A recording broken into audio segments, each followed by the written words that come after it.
Now, agriculture is vital to the development of a nation such as ours. It is often touted as the backbone of the economy. A key issue that often comes up is financing of the entire value chain of agriculture. And who to talk about this? The birthday boy, Philip Namfori, a research analyst here at Joy Business, with more on agri financing and how much has been given to farmers over time. So happy birthday to you. Good to have you on the program.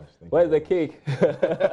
Anyway, so we're going to celebrate Farmers Day tomorrow, and a key issue has got to do with financing for them.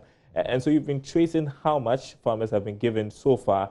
Anything to write home about? There are not really, in terms of when you look at commercial bank lending. And so I looked at the most recent banking sector report from Bank of Ghana, and I saw that just 4.4% of the loans that go out to businesses and households go to the agricultural sector. And they categorize it as agriculture, forestry, and fishing.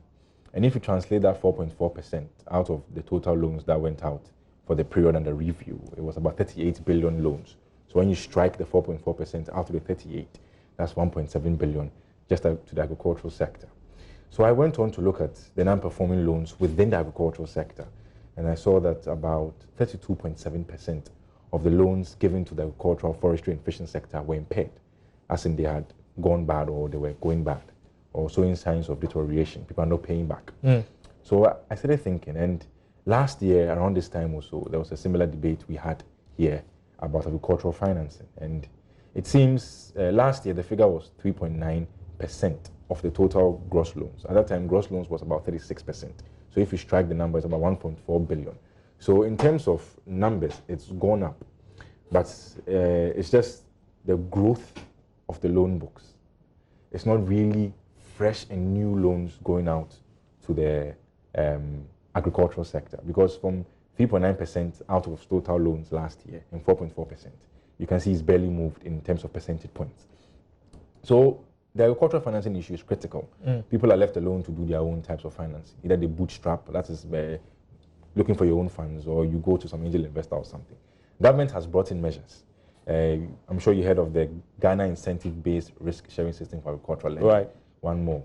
Then we have the National Development Bank. Will these things come and solve the agricultural financing program across the value chain? Well, this is my thinking. They're not able to pay back loans because they are not maybe getting returns on investment. So how much of this has got to do with the fact that we haven't given the farmers the necessary boost to be able to produce to the extent to which they're able to make money and then return it to the banks? I agree with you. This afternoon, I was listening to Farmer Morrison speak on Marketplace with George Rafi, and he mentioned that some of these challenges do exist. I mean, from a policy perspective, we need to do big things. The Planting for Food and Jobs has done some, but more can be done, so that we give a push from the policy side. Then the financing side also comes in. That's why this gas salad is also coming. We need to find a way to bridge financing and policy measures to ensure that the agricultural sector receives a lot. Because you know what? Its share of GDP has reduced over a course of 1 year. Well, I think we're doing about 19.2% in terms of share of GDP.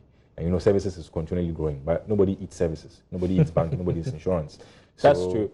Exactly. So we need to ramp up the efforts in the agricultural sector. And tonight on PM Express, we'll be discussing more with a host of guests. PM Express is at 9 p.m. Yes, but I want to ask you this final question. Sure. And so, I mean, the banks have a reason not to give to the farmers because of the non-performing loans. True. And so you mentioned the other incentives that have been introduced. How effective are those incentives? Okay, just quick one. Apart from the non-performing loans, there's also the tenor of the loan.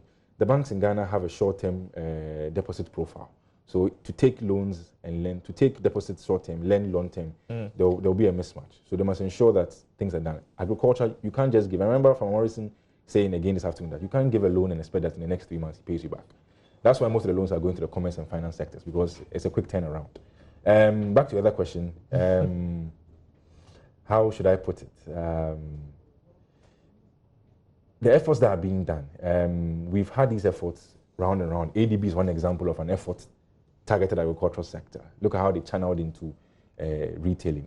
Although if you look at their whole loan portfolio, a lot is still going to the agricultural sector. Right. But that's just one bank. We need more of these efforts, such as GESAL, National Development Bank, and ensure that these things are done in the right way. And also the rural banks also have role to play? How can we support them to support the agricultural sector? These are things that we need to look at on a policy and national level. All right, Philip Namfuri, thanks very much. Indeed, the conversation continues on the business edition of PM. That's at 9 p.m. on this channel.